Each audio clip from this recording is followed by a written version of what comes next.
So hello guys, मैं हूं संजीव पांडे और आज करने वाले हैं हम हिस्ट्री 10th का पहला चैप्टर, जो कि एक कंपलसरी चैप्टर है, rise of nationalism in Europe.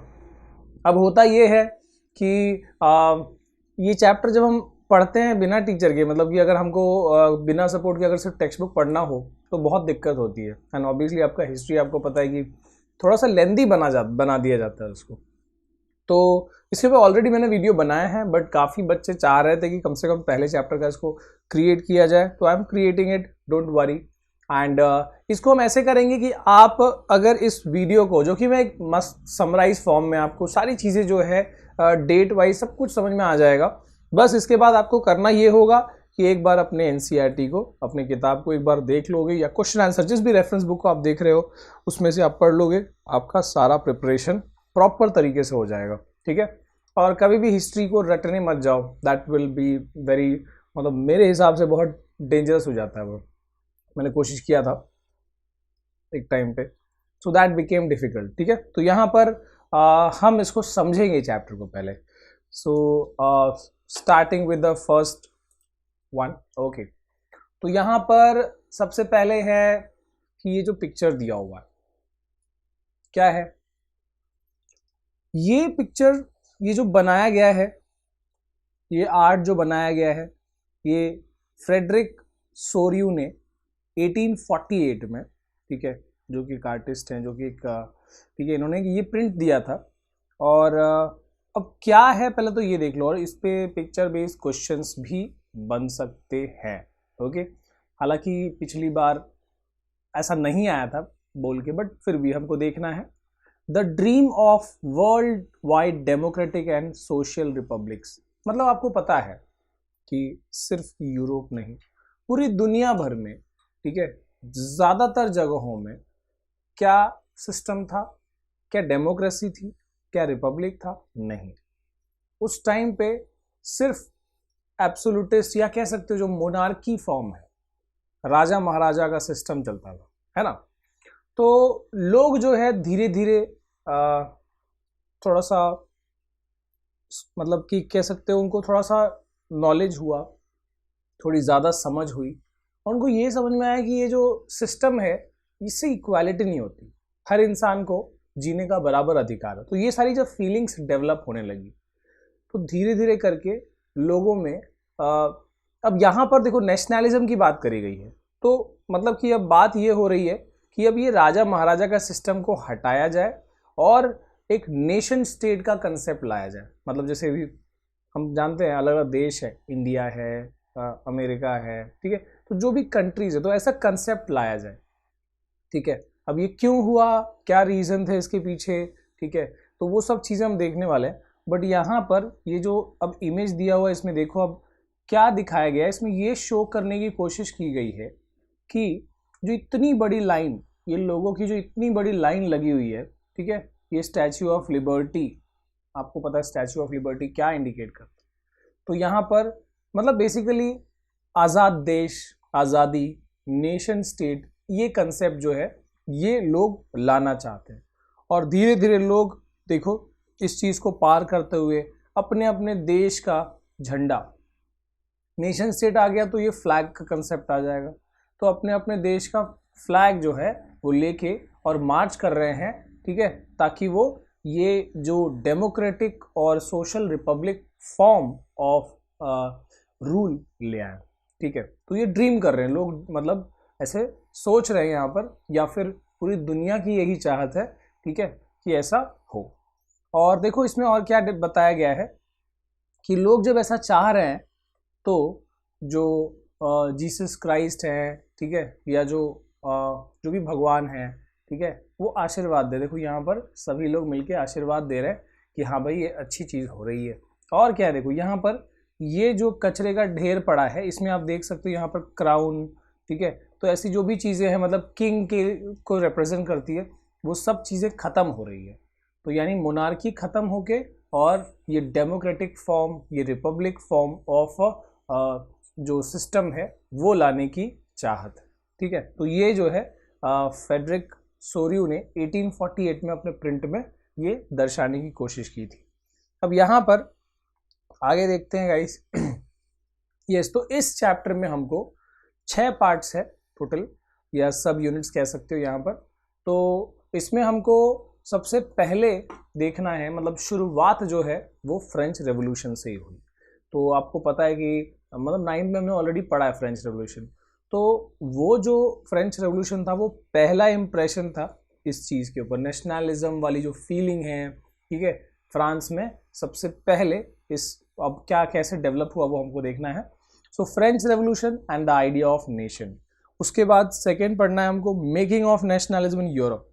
French revolution से बाकी यूरोप में क्या संदेश या वो देखना है। तीसरा है द एज ऑफ रेवोल्यूशंस। 1830 से लेके 1848 में मतलब पूरे यूरोप में ज़्यादातर जगहों पर रेवोल्यूशंस हो रहे हैं, बदलाव की कोशिश हो रही है, बदलाव आ रहे हैं। ओके, और उसके बाद चौथा हमको पढ़ना है the making of Germany and Italy. Unification of Germany, unification of Italy, ठीक है, इंपॉर्टेंट पार्ट है चैप्टर का, इंपॉर्टेंट क्वेश्चन है, तो इसको देखना ज़रूरी है। इसके बाद पांचवा होगा विजुअलाइजिंग द नेशन, ठीक है, मतलब देश की फीलिंग आ तो रही है पर उसको लोगों को कैसे, मतलब लोगों के अंदर कैसे उसको ये किया जाए, ठीक है, तो ग्रो कराया जाए। तो उसके लिए जैसे हमको पता है कि इंडिया के लिए हम अपने देश के बच्चों के लिए हम, या सिर्फ बच्चे ही क्यों, लोगों के लिए उनको उनके अंदर वो फीलिंग आए देश के लिए, तो हमने भारत माता की एलेगरी बनाई, ठीक है ना। तो वो क्या है, वो नेशन को विजुअलाइज करना है, इससे लोग ज़्यादा कनेक्ट कर पाते हैं। ओके, तो वैसे वहाँ पर भी है। और उसके बाद लास्ट में होगा नेशनलिज्म एंड इम्पीरियलिज्म। इम्पीरियलिज्म मतलब क्या है, फोर्सिबली किसी दूसरे देश पे कब्जा करना। जैसे आपको पता है यूरोपियन कंट्रीज़, बाकी कई सारे कंट्रीज़ इंडिया पे भी कब्जा किया, ठीक है, कॉलोनी बनाया, तो वो सब चीज़ें इम्पीरियलिज्म है, तो वो भी हम देखेंगे।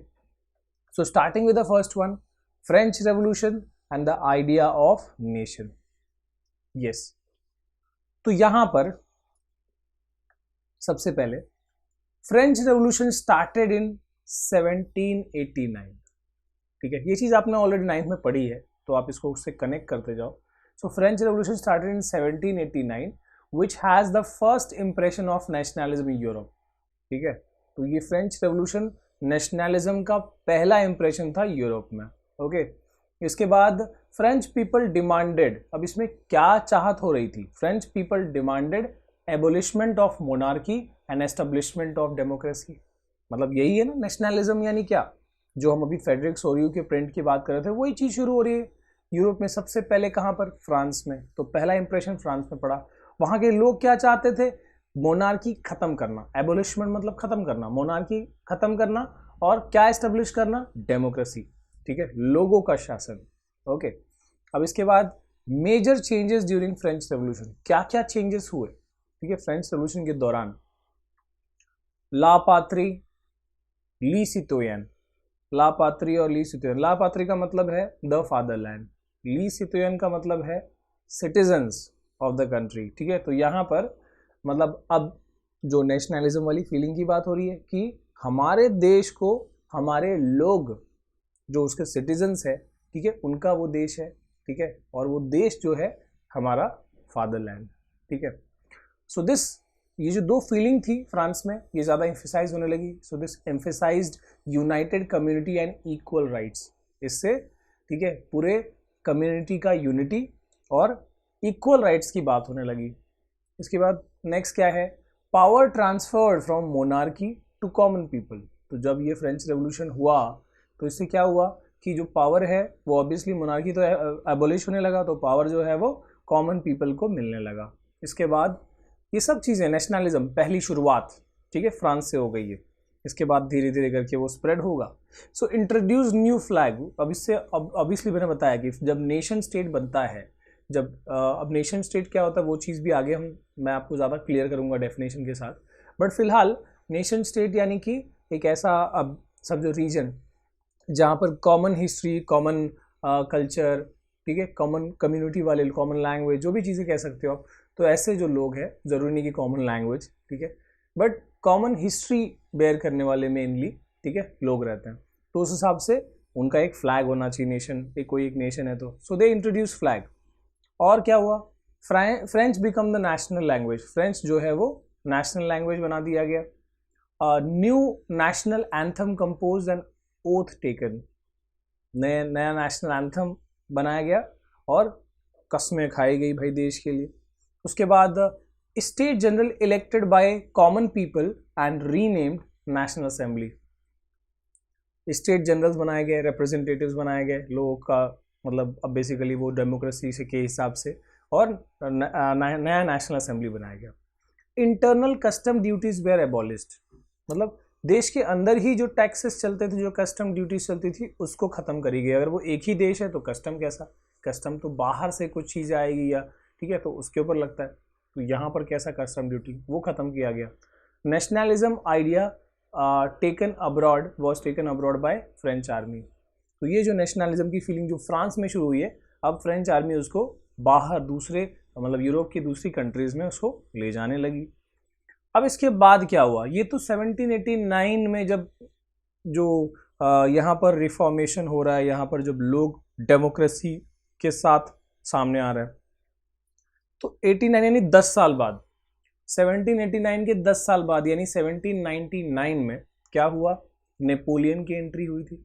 Napoleon seized political power, Napoleon ने जो यहाँ पर लोगों के पास जो शासन मिली थी, लोग जो एंजॉय कर रहे थे, उसको नेपोलियन ने ख़त्म कर दिया। अब नेपोलियन अपना रूल ले आ गया, ठीक है।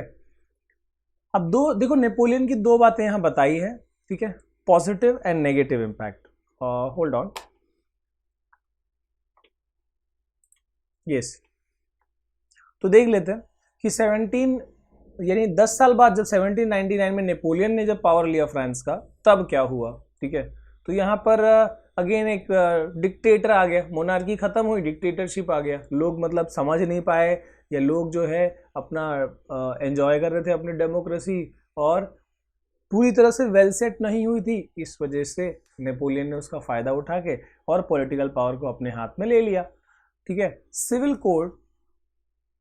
कोड ऑफ 1804, अब नेपोलियनिक कोड भी कहते हैं। दिस इज वेरी इंपॉर्टेंट, इसको ध्यान से देखना है। ये अब मैं पॉजिटिव बातें बताऊंगा, इसका नेगेटिव भी, ठीक है, यानी जो एडवांटेजेस है और जो डिसएडवांटेजेस है, ठीक है, या लिमिटेशन, तो वो दोनों बातें बात करेंगे हम यहाँ पर। सो नेपोलियन जब आया 1799 में, तो 1804 में नेपोलियन ने अपना सिविल कोड दिया, जिसको नेपोलियनिक कोड भी बोलते हैं। अब ये क्या क्या बातें हैं, सो यहाँ पर इसको अच्छे से समझ लेना, क्योंकि इसके बेस क्वेश्चन बहुत ज़्यादा आते हैं, ठीक है, सिविल कोड के ऊपर। सो क्या क्या हुआ उसके अंदर, एस्टेब्लिशमेंट, ही एस्टेब्लिश्ड इक्वालिटी बिफोर लॉ, मतलब क्या अच्छी बात है कि कोई भी, चाहे अमीर हो, चाहे गरीब हो, चाहे प्रीस्ट हो, चाहे कॉमन मैन हो, ठीक है, सबके लिए लॉ जो है वो बराबर है, अच्छी बात है, ठीक है। दूसरी पॉजिटिव बात क्या हुई, राइट टू प्रॉपर्टी, सबको प्रॉपर्टी या लैंड जो भी चीज़ें हैं वो होने का सबके पास अधिकार होना चाहिए, अच्छी बात है। फ्यूडल सिस्टम वॉज एबोलिस्ड, ये जो ज़मींदारी सिस्टम होता है जिसमें लोग गुलाम की तरह ज़मींदार के पास काम करते, वो सारी सिस्टम को ख़त्म किया गया। फ्रीड पीजेंट्स फ्रॉम सर्फडम, वही गुलामी ख़त्म करी गई, ठीक है। इसके बाद गिल्ड रेस्ट्रिक्शंस वर रिमूव्ड, ठीक है, जो ट्रेड रेस्ट्रिक्शंस वो सब चीज़ें थी उसको हटा दिया गया। Transport and communication system was improve, ठीक है, अच्छी बात है, ट्रांसपोर्ट कम्युनिकेशन सिस्टम इम्प्रूव किया, लोगों के लिए अच्छा है। तो ये सारी पॉजिटिव बातें हैं सिविल कोड की, नेपोलियनिक कोड की। अब जो ड्रॉबैक्स है वो देख लेते हैं, लोगों को जो बात पसंद नहीं आई वो देखते हैं। सो ही इंक्रीज टैक्सेस, टैक्स बढ़ा दिया, नहीं भाई ये नहीं चलेगा, रेस्ट्रिक्शन हटा रहे हो बट टैक्स बढ़ा रहे हो आप, गलत बात, ठीक है। इसके बाद सेंसरशिप वॉज इम्पोज्ड, ठीक है, मतलब अगर कोई बंदा या कोई रिपोर्टर अगर नेपोलियन के खिलाफ बात करेगा तब तो गया, ठीक है, मार दिया जाएगा भाई, ठीक है। सो सेंसरशिप वॉज इम्पोज्ड, सेंसरशिप यानी कि कोई भी बंदा नेपोलियन या उसकी जो सरकार है उसके खिलाफ बोल नहीं सकता, ओके। तो यानी देखो शुरू में लोग चाहते थे कि हम फ्री हों, हम अपना हमारा सरकार हो, शासन हो, लेकिन फिर ये गड़बड़ हो गई, ठीक है। And force to join French army, अभी एक और ड्रॉबैक क्या है, लोगों को ज़बरदस्ती आर्मी में भर्ती किया जा रहा है, कितनी गलत बात है भाई, ऐसे कैसे, जिसको नहीं जाना है वो क्यों जाएगा, ओके। एंड अब यहाँ पर नेपोलियन ने ये सब चीज़ें करी, अब जो ऐसा नहीं कि सिर्फ लोगों को ये बातें पसंद नहीं आई, तो ये जो ड्रॉबैक्स यहाँ पर हैं ये तो लोगों के लिए थे, प्लस जो दूसरी कंट्रीज या दूसरे जो आसपास के रीजन्स थे, आई नॉट कॉल्ड कंट्री और नेशन स्टेट, फिलहाल नहीं बने, लेकिन जो दूसरे जो आसपास के एम्पायर्स थे उनको ये बात पसंद नहीं आने लगी, क्या कि अब ये अपना नेशन स्टेट बना रहा है, ठीक है।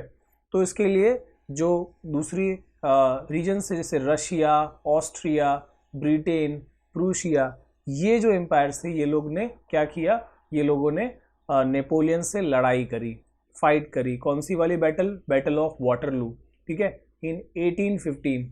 1800 देखो यहाँ पर 1789, 1799, 1804 और ये 1815 याद रखो, ठीक है।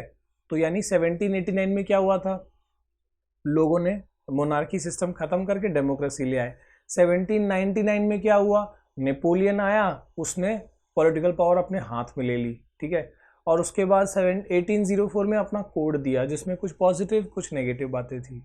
इसके अलावा ये जो नेगेटिव बातें थी ये तो ठीक लोगों के लिए थी, प्लस जो वहाँ के आसपास के जो अल्कोहल, चलो फिलहाल कंट्रीज कहते हैं, प्रूशिया, रशिया, ऑस्ट्रिया, ब्रिटेन, ये लोग जो थे, ठीक है, यूरोप के दूसरे कंट्रीज, ठीक है, वो नहीं चाहते थे कि यहाँ पर ऐसा सिस्टम आए, ठीक है, क्योंकि यहाँ सब मोस्टली सब मोनार्की सिस्टम चल रहा था। तो ये नया चेंज आए और ये नया बंदा फिर से हमारे सिस्टम को ख़त्म करे, वो नहीं चाहते थे। इसलिए लोगों ने बैटल ऑफ वाटरलू लड़के नेपोलियन को हरा दिया और ट्रीटी ऑफ वियना के तहत, ठीक है, ट्रीटी ऑफ वियना साइन किया गया जिसके तहत जो पावर थी वो वापस से जो पुराना फ्रेंच, मतलब जिनके पास पावर था, यानी बोरबॉन डायनेस्टी, उनको यहाँ पर फिर से पावर ट्रांसफ़र कर दी गई। यानी रशिया, ऑस्ट्रिया, ब्रिटेन, प्रूशिया, ये लोगों ने मोनार्की सिस्टम को रीएस्टेब्लिश कर दिया, ठीक है, क्योंकि वो नहीं चाहते थे, फिर कंजर्वेटिव, वो नहीं चाहते थे कि भाई ये नया तरीका है जिससे कि मोनार्की सिस्टम चला जाए, क्योंकि वहाँ पर भी मोनार्की सिस्टम चल रहा है, ठीक है।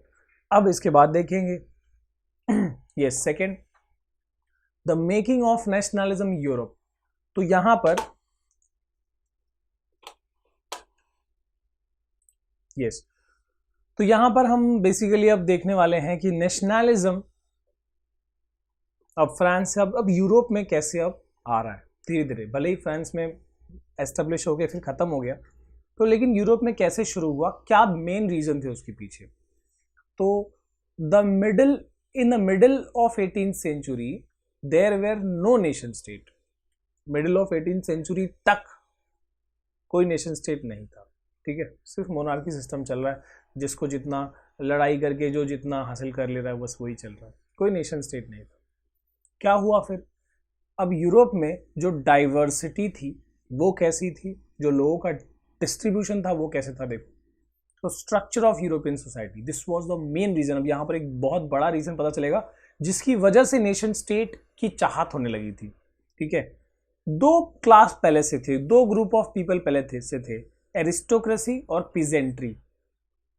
एरिस्टोक्रेसी को कह सकते हो फिलहाल आप अमीर लोग, पिजेंट्री मतलब गरीब लोग, ठीक है। मतलब एरिस्टोक्रेट्स में कौन कौन आता था, high class landlord, less population था उनका, ठीक है। ऑब्वियसली अमीर लोगों का पॉपुलेशन कम रहता है लेकिन ज्यादा संपत्ति होती है, ठीक है। डोमिनेटिंग ऑल राइट्स, हर चीज, प्रॉपर्टी से लेके हर चीज का राइट, लॉ में उनको एडवांटेज, हर चीज का बेनिफिट था, एरिस्टोक्रेसी, ठीक है, हाई क्लास लैंडलॉर्ड्स। और जो पीजेंट्री थी यानी जो फार्मर्स, लो क्लास लैंडलेस, ठीक है, जो गुलामी की तरह काम करना, ठीक है, गरीब लोग, ठीक है, ज्यादा पॉपुलेशन इनकी थी और लेकिन राइट्स ना के बराबर, नो राइट्स। सॉरी, अब यहां पर ये दो ग्रुप्स थे पहले till the middle of 18th century. अब क्या हुआ, धीरे धीरे थोड़ा सा डेवलपमेंट होने लगा, ठीक है। आपको पता है कि जो इंडस्ट्रियलाइजेशन है तो वो सारी चीजों की वजह से एक नया क्लास डेवलप हुआ, that was the new middle class. अब देखो ये सबसे बड़ा फैक्टर है नेशन स्टेट आने के पीछे। मतलब एरिस्टोक्रेसी, पिजेंट्री, पहले ये था अमीर लोग अपना चलाते थे, गरीब कुछ नहीं बोलते थे, ना पढ़े लिखे थे ना कुछ समझदारी थी। लेकिन अब जब ये तीसरा क्लास आ गया, middle class, the new middle class कहा गया इसको, तो ये लोगों के अंदर क्या था, कौन सी पॉपुलेशन थी, they were educated population of industrialist, doctors, teachers, ठीक है। तो ये बने लिबरल नेशनलिस्ट, ठीक है, मतलब ये चाहते थे फ्रीडम, ये चाहते थे इक्वालिटी। तो इनकी चाहत थी कि भाई अगर सब इंसान बराबर होते हैं, पढ़ाई लिखाई की है, समझदारी है, तो ये अमीर गरीब, ये एरिस्टोक्रेसी, प्रीजेंट्री, ये सारे राइट्स एक ही कुछ एरिस्टोक्रेट को क्यों दिया गया है। ये लोग अब आवाज उठाने लगे। They wanted individual freedom, they wanted equality before law, they wanted government by consent. मतलब आज़ादी चाहते थे, ठीक है, इंडिविजुअल फ्रीडम चाहते थे, ठीक है, लॉ के सामने हर आदमी बराबर होना चाहिए, चाहे वो अमीर हो गरीब हो। जिसने अगर एक पर्टिकुलर सज़ा मतलब गुनाह किया है तो उसकी सज़ा सबके लिए बराबर होनी चाहिए। एरिस्टोक्रेट्स के लिए छोटी क्यों और पीजेंट्री के लिए बड़ी क्यों, ठीक है।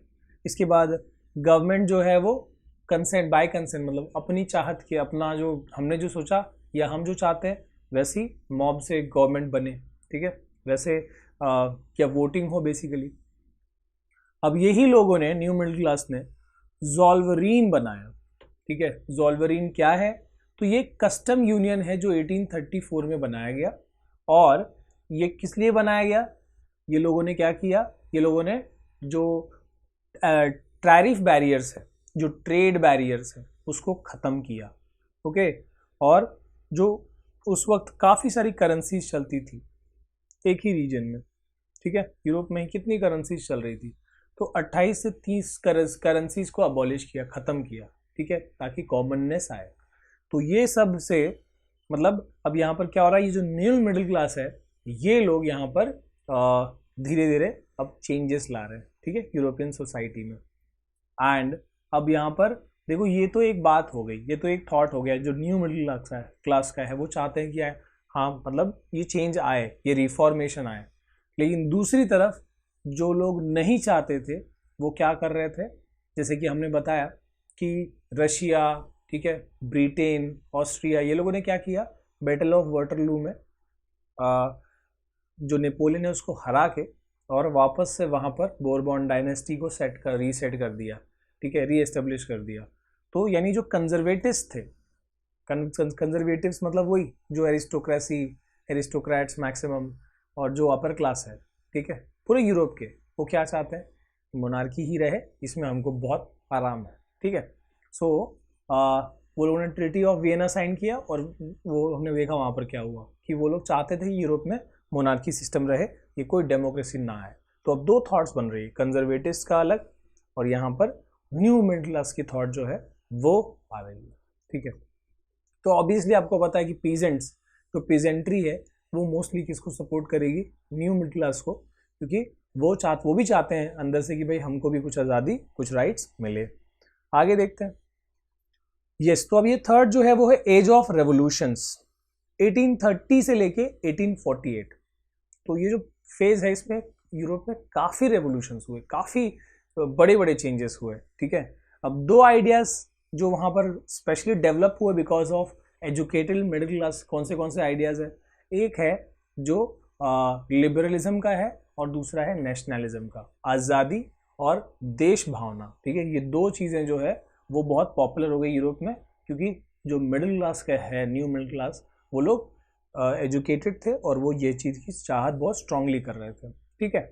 इसके बाद पीरियड ऑफ हंगर, हार्डशिप्स। अब ये क्या है, देखो उस वक्त की बात है जब जो पॉपुलेशन है काफ़ी बढ़ रहा था, वो जब उस वक्त वो टाइम पे यूरोप का पॉपुलेशन काफ़ी बढ़ चुका था ऑलरेडी, ठीक है। इसके बाद फूड की शॉर्टेज हो रही थी, पॉपुलेशन बढ़ गया लेकिन फूड प्रोडक्शन इतना नहीं बढ़ा, फूड की शॉर्टेज हो रही थी, okay. And machines led to unemployment, industrialisation की वजह से जो मशीनरीज आ गई तो लोगों को जो मतलब एक ही चीज़ जो समझो 10 आदमी काम करके बना रहा है, अब मशीन अकेला बना रहा है, तो उतने लोग अनएम्प्लॉयड हो गए। तो अनएम्प्लॉयमेंट की वजह से, तो ऐसे बहुत सारे रीजंस थे जिसकी वजह से हंगर और हार्डशिप, ठीक है, मतलब लोगों को तकलीफ होने लगी, लोग भूखे मरने लगे, ठीक है, पैसा नहीं है, क्या हो, तो ये चीज़ें होने लगी। अब इसको बदलाओ, ऑब्वियसली जब पेट पे बात आएगी तो सबको गुस्सा आएगा, तो इसी का रिजल्ट जो है, इसी हंगर और हार्डशिप का जो इम्पैक्ट है वो दिखाई दिया सबसे पहले जुलाई रेवोल्यूशन में फ्रांस में। सो फ्रांस में जहाँ पर हमने बात की थी, क्या हुआ था वहाँ पे ट्रीटी ऑफ वियना में जब आफ्टर बैटल ऑफ वाटरलू, जब नेपोलियन को हरा दिया गया तो प्रूशिया, रशिया, ऑस्ट्रिया और जर्मनी ने फ्रांस में फिर से मोनार्की सिस्टम ले आ दिया, बोरबॉन डायनेस्टी को सेट कर दिया। लेकिन अब जब ये हार्डशिप, हंगर, जब का ऐसा टाइम आया, लोग जब भूखे मरने लगे, जॉब नहीं है, तो ऐसे में अब एक और रेवोल्यूशन हुआ, that is the July revolution, और जिसमें फ्रांस के अंदर ये इसकी बात हो रही है। और इसमें क्या हुआ, बोरबॉन डायनेस्टी की जो बोरबॉन किंग है उसको वापस हटा दिया गया। चल, and constitutional monarchy was setup. Constitutional monarchy different होता है। नॉर्मल मोनार्की में पूरा राजा के पास होल एंड सोल पावर होती है। कॉन्स्टिट्यूशनल मोनार्की में राजा नाम के लिए नॉमिनल हेड होता है, बाकी जो है, जो कॉन्स्टिट्यूशन बनता है उसके हिसाब से काम, रूल्स एंड रेगुलेशंस बनते हैं। ठीक है, तो वो सेट कर दिया गया और लुई फिलिपी को यहाँ पर हेड बना दिया गया। ठीक है, जो मोनार्की हेड है वो बना दिया गया। ठीक है, अब ये तो हो गया फ्रांस का। हम यहाँ पर एज ऑफ रेवोल्यूशन की बात कर रहे हैं, मतलब और जगह पे भी हुआ होगा रेवोल्यूशन, वही देखो यहाँ पर। सो सेकंड देखो यहाँ पर रेवोल्यूशन ऑफ ब्रुसेल्स। ठीक है, तो ये ब्रुसेल आपको पता है बेल्जियम का कैपिटल है। तो ब्रुसेल में Belgium got separated from new United kingdom of Netherlands. तो बेल्जियम जो है वो अपने आप को सेपरेट कर लिया रेवोल्यूशन करके, नेदरलैंड का यूनाइटेड किंगडम ऑफ नेदरलैंड से अलग कर लिया। ठीक है, इसके बाद नेक्स्ट है Greek war of independence. Now ये भी आपको अच्छे से पढ़ना है इस पार्ट में भी। ठीक है, किताब में से इसको भी अच्छे से पढ़ना। क्या हुआ था इसमें, struggle for independence started in 1821 in Greece में 1821 में Greek war of independence start हुआ, ये डेट याद रखना। ठीक है, during the Greek war public got support from Greeks, western Europe, artist and poets. ठीक है, तो यहाँ के लोगों को सपोर्ट मिला और वेस्टर्न यूरोप से, आर्टिस्ट से, पोएट से, और उनको लगा कि उनको आज़ादी के लिए उनको अपने लिए लड़ना चाहिए। ठीक है, so the treaty of Constantinople was signed in 1832। Greece was declared as independent nation. ठीक है, याद रखना ग्रीक वॉर ऑफ इंडिपेंडेंस में कौन सा ट्रीटी साइन हुआ, ट्रीटी ऑफ कॉन्स्टेंटिनोपल, और 1832 में, जिससे कि ग्रीस को इंडिपेंडेंट नेशन की का दर्जा मिला। ठीक है, इसके बाद और भी है जो हम आगे देखने वाले हैं। ठीक है, जर्मनी का, इसके बाद हम वही देखने वाले हैं। 1871 में जर्मनी फॉर्म हुआ एज अ नेशन स्टेट, और मेकिंग ऑफ इटली जो है वो नेशन स्टेट कब बना, 1861 में। ठीक है, 61 में इटली, 71 में जर्मनी, और उसके बाद मेकिंग ऑफ यूनाइटेड किंगडम, ये भी हमको देखना है। ठीक है, एंड अब यहाँ पर एक और फीलिंग की बात करी जाएगी। ठीक है, इस रेवोल्यूशन वाले फेज में एक और फीलिंग जो बहुत स्ट्रांगली चल रही थी, दैट वाज रोमांटिसिज्म। क्या है romanticism? A cultural movement that rejected nationalism by science and reasons. ठीक है, मतलब कि ऐसा मूवमेंट जो it introduce nationalism through art, science, art and love basically. ठीक है, यहाँ पर साइंस नहीं, आर्ट एंड लव। तो यानी कि ये ऐसा मूवमेंट था जिससे जो इस तरीके को फॉलो कर रहे थे, इस आइडियोलॉजी को फॉलो कर रहे थे, रोमांटिसिज्म, वो नेशनलिज्म साइंस और लॉजिक और रीजन से नहीं चाहते थे। ठीक है, कि हाँ यहाँ पर हम एक थॉट के लोग हैं या एक हिस्ट्री के लोग हैं तो हम एक नेशन में हैं, वो ऐसा नहीं चाहते थे। वो ये समझते थे कि ये जो नेशनलिज्म की भावना है ये डेवलप होनी चाहिए आर्ट और लव से, कल्चर से। मतलब हम अगर लव वाली फीलिंग से, अगर हम इस इमोशन वाली फीलिंग से नेशनलिज्म डेवलप करें तो लोगों तक ज़्यादा इनबिल्ट होगा ये। ठीक है, so that thought is called romanticism. आगे देखते हैं। यस, अब आ गया फोर्थ वाला, the making of Germany and Italy. Basically Germany, Italy और ब्रिटेन की बात करेंगे, जो हमने वहाँ पर शॉर्ट में ये देखा था, इसी को अब डिटेल यहाँ पर हम देखने वाले हैं। ठीक है, सो यूनिफिकेशन ऑफ जर्मनी। जर्मनी का यूनिफिकेशन कैसे हुआ? मूवमेंट अंडर, अब देखो यहाँ पर शॉर्ट में दिया, ये तीनों बहुत इंपॉर्टेंट क्वेश्चंस है। ठीक है, तो जर्मनी का हो, इटली का हो या ब्रिटेन का हो, तो ध्यान से देखना है इसको। अब जर्मनी में मूवमेंट किसके लीडरशिप में स्टार्ट हुआ? Otto von Bismarck. ये नाम जो है भूलना नहीं, जर्मनी में बहुत इम्पॉर्टेंट नाम है यूनिफिकेशन ऑफ जर्मनी में। तो बिस्मार्क ही वो बंदा था समझो जिसने जर्मनी का as a nation state form किया हुआ है, ठीक है। So movement was led by Bismarck and 7-year war was fought, किसके साथ में? ऑस्ट्रिया, डेनमार्क, ठीक है, फ्रांस, ठीक है। तो यहाँ पर ऑस्ट्रिया प्रूशिया के साथ वॉर है ना। अब यहाँ पर जर्मनी, अब इसका पहले का नाम समझ लो प्रूशिया ही है, मेन रीजन का नाम। तो ऑस्ट्रिया के साथ में लड़ाई किया, डेनमार्क के साथ में और फ्रांस के साथ में। किसने?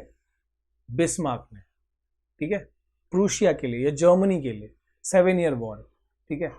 इन 1871 William one was proclaimed as German emperor, ठीक, वही कॉन्स्टिट्यूशनल मोनार्की, ठीक है। तो यहाँ पर विलियम वन को, केजर विलियम वन को मोनार्की बना दिया गया। और प्रोसेस ऑफ नेशन बिल्डिंग, तो यहाँ पर इसी के साथ नेशन बिल्डिंग, नेशन स्टेट का कॉन्सेप्ट यहाँ पर जर्मनी में आ गया। बात करते हैं इटली की, ओके। तो आप देख सकते हो जर्मनी का 71 में था, पर इटली का तो 61 में ही था। सो यहाँ पर 3 बड़े नाम सामने आते, जैसे यहाँ पर सिर्फ बिस्मार्क है, वैसे यहाँ पर जुसेप्पे मैज़ीनी, जुसेप्पे गरिबाल्डी और काउंट कैमिलो डी केवर, ठीक है। तो यहाँ पर जुसेप्पे मैज़ीनी का क्या इंपॉर्टेंट रोल है इटली के यूनिफिकेशन में? ही ऑब्वियसली वो भी मूवमेंट में थे, पर उनका जो मेन यहाँ पर आपको याद रखना है, he establish Young Europe and Young Italy. Secret societies इन्होंने फॉर्म किया था, ठीक है, यंग लोगों का। यंग यूरोप एक सोसाइटी फॉर्म किया था, दूसरा है यंग इटली, ठीक है। और इनको कहा जाता है सोल ऑफ इटली, ठीक है, स्पिरिट, जो आत्मा, ठीक है। इसके बाद जुसेप्पे गरिबाल्डी, ये ही लेड द आर्म्ड वॉलंटियर्स, ठीक है। आर्म्ड वॉलंटियर्स को, मतलब जो लड़ाई करने के लिए जो वॉलंटियर्स चाहिए वो तैयार किए जुसेप्पे गरिबाल्डी ने। और इनको कहा जाता है बिस्मार्क ऑफ इटली, ठीक है, बिस्मार्क, क्योंकि इनका बहुत बड़ा, जैसे बिस्मार्क ने लड़ाई लड़ी थी वैसे गरिबाल्डी ने भी लड़ाई लड़ी थी, ठीक है। तो यानी कि क्योंकि ये आर्म्ड फोर्स को लीड कर रहे थे, इसलिए इनको बिस्मार्क ऑफ इटली कहा गया। और केवर को क्या कहा गया? Cavour led the movement to unite Italy, ठीक है। इन्होंने इटली की यूनिफिकेशन में जो भी मूवमेंट्स थे वो किए और इनको प्राइम मिनिस्टर बनाया गया, ओके। इसके बाद एक और नाम आता है Victor Emmanuel two became the king of Italy in 1861 में। जब यूनिफिकेशन कंप्लीट हुआ तो इनको किंग बना दिया गया, ठीक है। बट ये किंग वैसे नॉर्मल मोनार्की की तरह नहीं है, आपको पता है कि ये नॉमिनल हेड है, सिर्फ नाम के लिए, बाकी जो कॉन्स्टिट्यूशन है उस हिसाब से चीज़ें होंगी, ओके। इसके बाद यूनिफिकेशन ऑफ ब्रिटेन, ब्रिटेन की यूनिफिकेशन की बात होगी कि भैया जर्मनी का हो गया, इटली का हो गया, ब्रिटेन का बताओ, देख लो। तो यहाँ पर British empire consisted of English, Scottish and Irish community. पूरे ब्रिटिश एम्पायर में इंग्लिश, स्कॉटिश और आयरिश कम्युनिटी थी। Industrial revolution brought economic prosperity, industrial revolution सबसे ज़्यादा यहाँ पर हुआ, इससे इकोनॉमिक प्रॉस्पेरिटी आई, अमीरी, लोग, पैसे लोगों के पास काफ़ी ज़्यादा आए और काफ़ी ग्रोथ हुआ, ठीक है। एक्ट ऑफ यूनियन 1707 में एक्ट ऑफ यूनियन वहाँ पर पास किया गया और उस एक्ट के तहत इंग्लैंड और स्कॉटलैंड, ठीक है, and United Kingdom was form. ये जो इंग्लैंड स्कॉटलैंड है वो मर्ज कर दिया गया, इंग्लैंड स्कॉटलैंड मर्ज हुए और यूके जो है वो फॉर्म हुआ, United Kingdom was form. Later Ireland was also merge to form Great Britain. तो ग्रेट ब्रिटेन, पहले क्या हुआ? पहले यूनाइटेड किंगडम फॉर्म हुआ, कैसे? इंग्लैंड और स्कॉटलैंड को मिला के यूके बना, और फिर उसके बाद में यूके या इन दोनों के साथ में एक और कंट्री जो है यानी कि आयरलैंड जो है वो जुड़ा और फाइनली जाके ग्रेट ब्रिटेन फॉर्म हुआ, ठीक है। क्योंकि यहाँ पर हमने देखा इंग्लिश, स्कॉटिश और आयरिश कम्युनिटी ही थी मेनली। आगे देखते हैं, यस, विजुअलाइजिंग द नेशन। अब यहाँ पर जो देश की जो भावना है, जो नेशन की जो फीलिंग है, वो और ज़्यादा लोगों के अंदर अगर डालनी है तो ये इस बात की ज़रूरत थी कि उसको नेशन को विजुअलाइज किया जाए, ठीक है, कुछ इंप्रेशन दिया जाए, कुछ रूप दिया जाए। और जैसे हम इंडिया की बात करते हैं, यहाँ हमने भारत माता, ये काफ़ी बाद में हमारे यहाँ पर हुआ, पर जो यहाँ से मेन शुरुआत हुई कहाँ से देखो, सो विजुअलाइजिंग द नेशन, इसके अंदर हमको पहले देखना है एलिगरी। एलिगरी क्या होता है सर? एलिगरी होता है व्हेन एन एब्स्ट्रैक्ट आइडिया, ठीक है, when an abstract idea is expressed through a person और थिंग, ठीक है। जैसे कि मान लो ग्रीड के लिए कोई सिंबल दिखा दिया जाए, ठीक है, फ्रीडम के लिए या लिबर्टी के लिए कोई एक सिंबल, कोई एक पर्सन या कुछ एक ऑब्जेक्ट को रिप्रेजेंट किया जाए, उसी चीज़ को हम एलिगरी कहते हैं, ठीक है।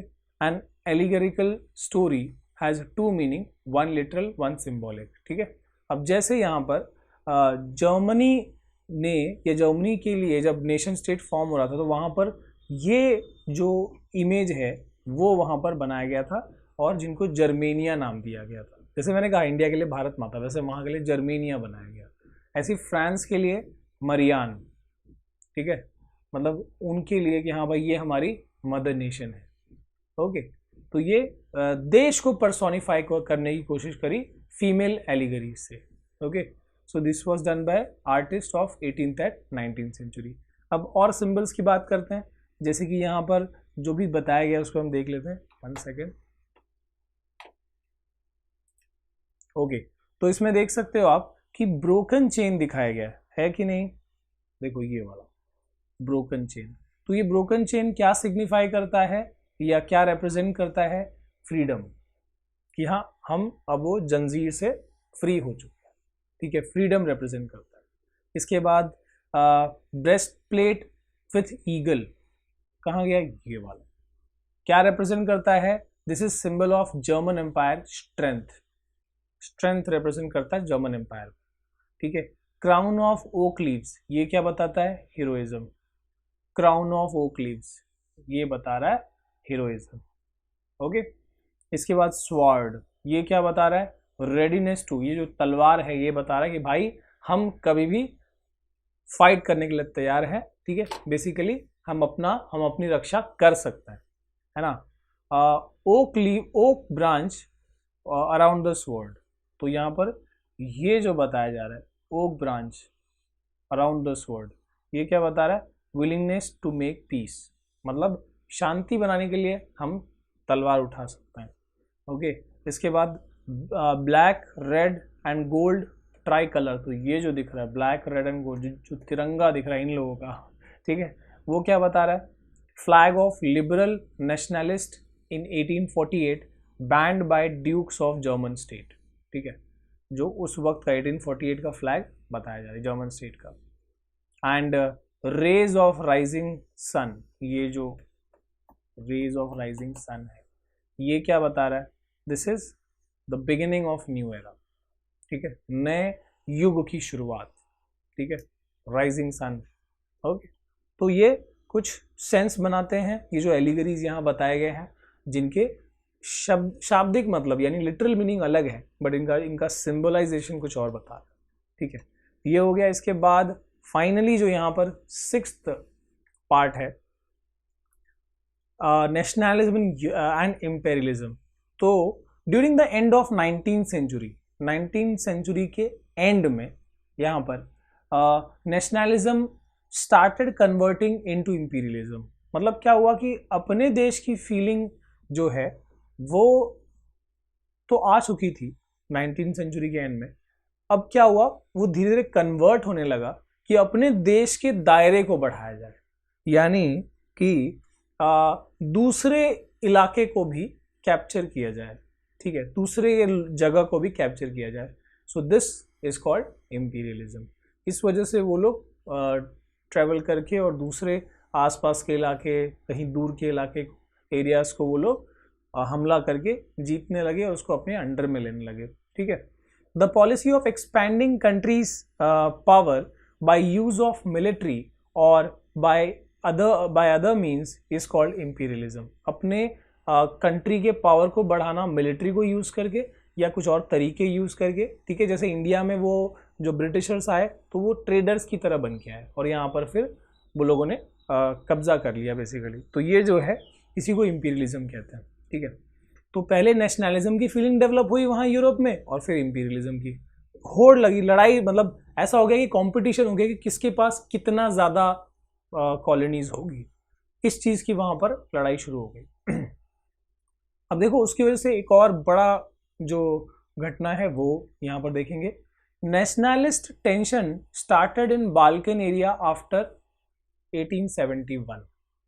ठीक है, तो बाल्कन प्रोविंस, बाल्कन एरिया था यूरोप का ही हिस्सा, ठीक है, जहां से वो स्ट्रेटेजिक इंपॉर्टेंस का भी था, ठीक है, बट वहां की खुद की टेंशन देखो क्या है कि नेशनलिस्ट टेंशन शुरू हो गया। क्यों शुरू हुआ? The Balkans was a region of geographical and ethnic variations. वहां पर अलग अलग वेराइटी के डाइवर्स कम्युनिटी के लोग रहते थे, comprising modern day Romania, Bulgaria, Albania, Greece, Macedonia, ठीक है, क्रोशिया, बॉस्निया, हर्जिगोविना, तो ऐसे अलग अलग, सर्बिया, अलग अलग जो पूरा इतने सारे रीजन्स थे उनका कॉम्बिनेशन को वो बाल्कन स्टेट फॉर्म करता था। ठीक है, a large part of Balkan was under the control of Ottoman umpire. ठीक है, तो बाल्कन का मैक्सिमम रीजन जो ये हम बता रहे हैं ये किसकी कंट्रोल में था? Ottoman umpire. अब यहां पर आगे देखते हैं। अब देख सकते हो कितना बड़ा यहाँ मैप में दिखाया गया, कितना बड़ा एरिया जो उसके अंदर आ रहा है, बाल्कन प्रोविंस के अंदर आ रहा है। ठीक है, अब इसके बाद का हिस्सा, यस। सो धीरे धीरे क्या हुआ कि जो मतलब बाल्कन एरिया ऑटोमन एम्पायर के अंदर था, बट धीरे धीरे ऑटोमन एम्पायर जो है वो वीक होता गया, कमजोर पड़ता गया, and one by one states broke away and started declaring their independence. धीरे धीरे जो इसमें से अलग अलग स्टेट्स थे वो अपना अपना अलग अलग होते गए, सेपरेट होते गए और अपना अपना इंडिपेंडेंस शो करते गए। अब इसके बाद क्या हो रहा है? The Balkan states were fiercely jealous of each other, एक दूसरे से जलने लगे। मतलब मान लो कि बाल्कन स्टेट से ये एक अलग हो गया, ये दूसरा अलग हो गया, अब ये आपस में एक दूसरे से जलन कर रहे हैं, जेलसी कर रहे हैं। ठीक है, and each hope to gain more territory at the expense of other. और लोग एक दूसरे, मतलब अब ये एक ने स्टेट फॉर्म हो गया, ये एक स्टेट फॉर्म हो गया, ये दो फ्री स्टेट्स फॉर्म हुए हैं, बट ये लोग एक दूसरे से जल रहे हैं और कोशिश कर रहे हैं कि मैं इसका जमीन ले लूं, ये कोशिश कर रहा है कि मैं इसका जमीन ले लूं। ठीक है, तो इस तरीके से यहां पर कंफ्लिक्ट शुरू हो गई, बाल्कन एरिया में इंटेंस कंफ्लिक्ट शुरू हो गई। अब मैटर्स वेर फर्दर कॉम्प्लिकेटेड। ये जो मुश्किल है यहाँ पर कि हाँ आपस में लड़ाइयाँ चल रही है, ये ज़्यादा कॉम्प्लिकेट हो गई जब इंपीरियलिज्म की वजह से जो दूसरी पावरफुल कंट्रीज या एरियाज है, जैसे Russia, Germany, England, Austria, Hungary, ठीक है, ये लोग कूद पड़े इस लड़ाई के अंदर। मतलब बाल्कन प्रोविंस की आपस में लड़ाई हो रही है ना, ऑटोमन एम्पायर कमजोर पड़ गया, सब अपने आप को इंडिपेंडेंट बता रहे हैं और आपस में लड़ रहे हैं, एक दूसरे की जमीन छीन रहे हैं। अब बड़े पावर्स भी यूरोप के वो इस जंग में कूद गए। ठीक है, अब यहाँ पर क्या हुआ, which finally led to first world war. और इसी के टेंशन में यही जो आपस में लड़ाइयाँ शुरू हुई, इसी से शुरू हुआ फर्स्ट वर्ल्ड वॉर। ठीक है, रशिया, जर्मनी, इंग्लैंड आपस में लड़ रहे हैं और इसी से फर्स्ट वर्ल्ड वॉर स्टार्ट हुआ। ठीक है, अब यहाँ पर anti imperial movement started which further led to independence of many countries. तो यहाँ पर अब देखो ये सारी चीज़ें तो हो गई, फर्स्ट वर्ल्ड वॉर हुआ, काफ़ी यूरोपियन कंट्रीज़ ने दूसरे जगहों पे दूसरे कंट्रीज़ को अपना कॉलोनी बना लिया है। तो इससे क्या हुआ, इससे जो इंपीरियलिज्म है वो स्ट्रांग हुआ, लेकिन जहाँ पर वो लोगों ने कब्जा किया है वहाँ के लोग जो है अब उनको अपोज कर रहे हैं। यानी क्या फीलिंग शुरू हो गई, एंटी इंपीरियल मूवमेंट वहाँ शुरू हो गई। जैसे इंडिया में, ठीक है, हम आज़ादी के लड़ रहे थे, मतलब हम नहीं चाहते थे इंपीरियलिज्म, तो we were doing anti imperial movements. ठीक है, इसी के साथ अब यहाँ पर कुछ इंपॉर्टेंट टर्म्स मैंने बताया था आपको, कुछ बातें बताऊंगा। जैसे नेशनलिज्म, अपने देश के प्रति प्यार। ठीक है, सिंपल सी बात। पैट्रियोटिज्म भी कह सकते हो, फीलिंग ऑफ लव और pride for your own country. Nation state क्या होता है सर? नेशन स्टेट क्या होता है? एक second,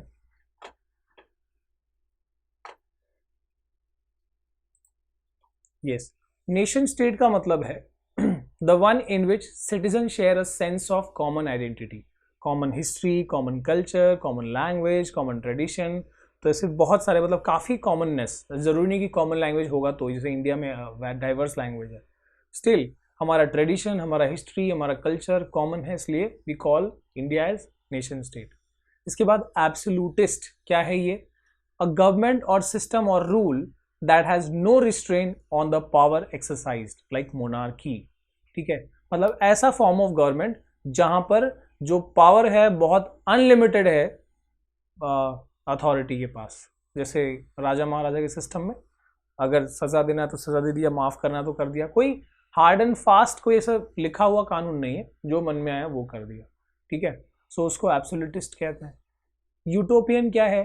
a vision of society that is so ideal that it is unlikely to be actually existing. तो यहाँ पर एक, अब देखो एब्सोल्यूटिस्ट का अपोजिट कह दो कि एक ऐसे सोसाइटी की मांग कर रहा है जहां पर बिल्कुल कमियां खामियां ना हो। ठीक है, बिल्कुल एकदम आइडियल सोसाइटी, जो ऑब्वियसली डेमोक्रेसी में भी हम जानते हैं कि ड्रॉबैक्स है। तो ये कुछ ऐसी सोसाइटी की बात कर रहा है जहां पर ऐसे कोई ड्रॉबैक हो ही ना। ठीक है, इसलिए वो हाइपोथेटिकल ही कह सकते हो। सफ्रेज, ये क्या है?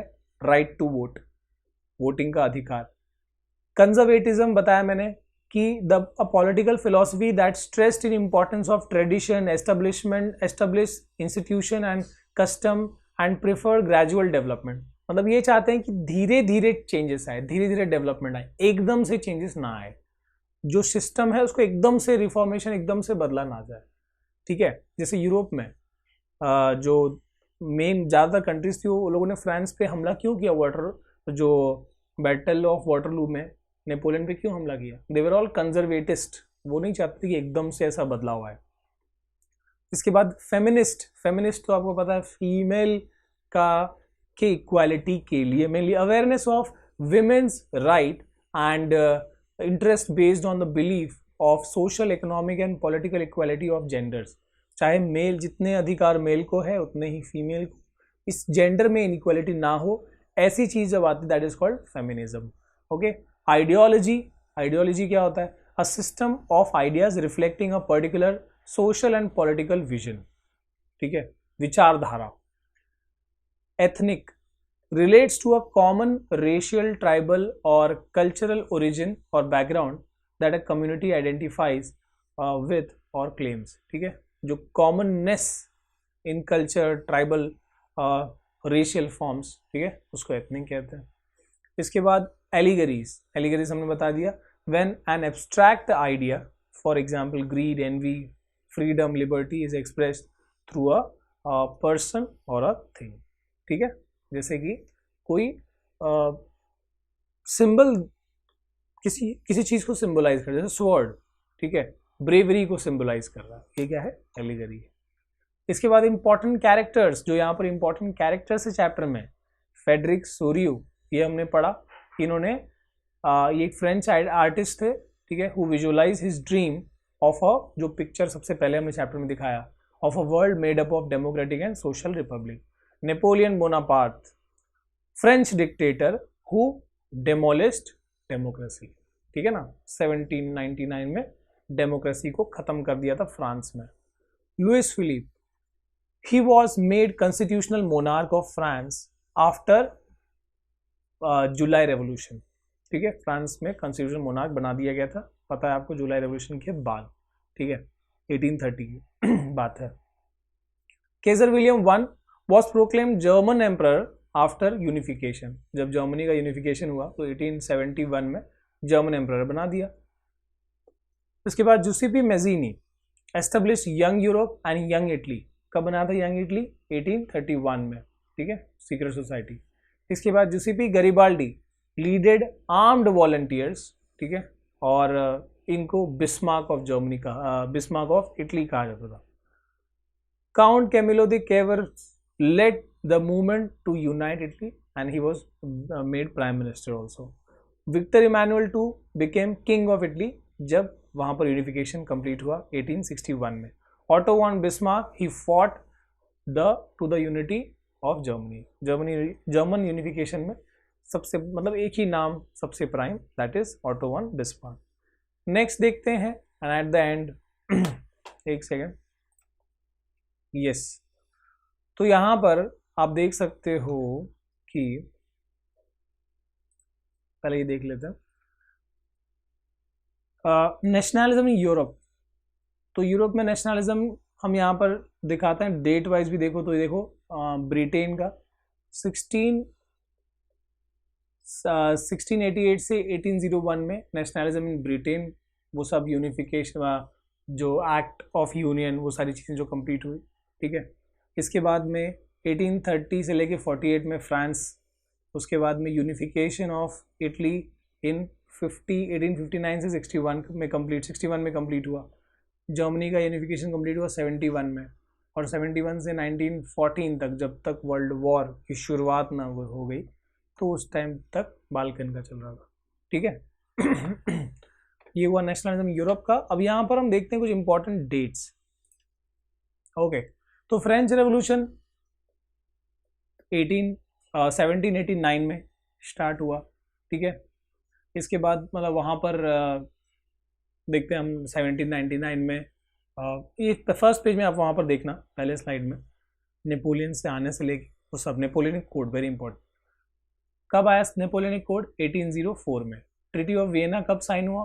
1851 में। नेपोलियन को हराया गया, सॉरी 1815 में नेपोलियन को हराया गया। ट्रीटी ऑफ वियना के तहत फिर से बोरबोन डायनेस्टी जो है वो फ्रांस में लगा, फ्रेंच में अप्लाई कर दी गई, फ्रांस में। ग्रेट इकोनॉमिक हार्डशिप कब आया? 1830 में। हंगर हार्डशिप का जो पीरियड हमने बताया, जिसके बाद जुलाई रेवोल्यूशन से शुरुआत, ठीक है। ट्रीटी ऑफ कॉन्स्टेंटिनोपल 1832 में, कहाँ पर है? ग्रीक वॉर ऑफ इंडिपेंडेंस का, ठीक है। ज़ोल्वरिन कस्टम यूनियन जो यूरोप में फॉर्म किया गया ट्रेड के लिए, दैट वाज 1834 में। फ्रैंकफर्ट, ये जर्मनी का, जर्मन पार्लियामेंट फ्रैंकफर्ट, ये कहाँ कब फॉर्म किया गया? 1848 में। अब जो 3 वॉर्स, ठीक है ना, 7 ईयर वॉर जो बिस्मार्क ने लड़े थे, ठीक है, डैनिश प्रूशियन, प्रूशियन मतलब ये समझो जर्मनी का ही, तो डेनमार्क से जो लड़ा तो डैनिश प्रूशियन वॉर 1864, ऑस्ट्रिया से लड़ा तो ऑस्ट्रो प्रूशियन वॉर 1866, और फ्रांस से लड़ा तो फ्रैंको प्रूशियन वॉर 1870-71। तो ये 7 ईयर वॉर का बताया गया, ठीक है। और इसी के साथ गाइज अपना जो चैप्टर है वो हम यहाँ पर कंप्लीट कर रहे हैं। अब ये चैप्टर ऑब्वियसली पूरा हर एक डिटेल कंटेन नहीं कर रहा, पर वो सारी बातें कंटेन कर रहा है जहाँ पर आप कुछ अटक सकते हो, बुक पढ़ने के बाद भी दिक्कत हो सकती है, वो सब चीज़ें हमने यहाँ पर कवर करने की कोशिश की है। ऑब्वियसली अगर चैप्टर करने जाएंगे तो बहुत डिटेल डेप्थ जाएगा, ठीक है। तो यहाँ पर क्योंकि बच्चों ने चाहा था, आई वॉज नॉट, अब हमारा मतलब हिस्ट्री पूरा बन चुका है ऑलरेडी, ठीक है। बच्चे चाहते हैं कि थोड़ा सा इसका एक और बता दिया जाए, तो वो मैंने बना दिया है, तो आप लोग देखिए। एंड कोई डाउट हो कमेंट सेक्शन में बताना। Thank you watching, see you again, bye bye, all the best.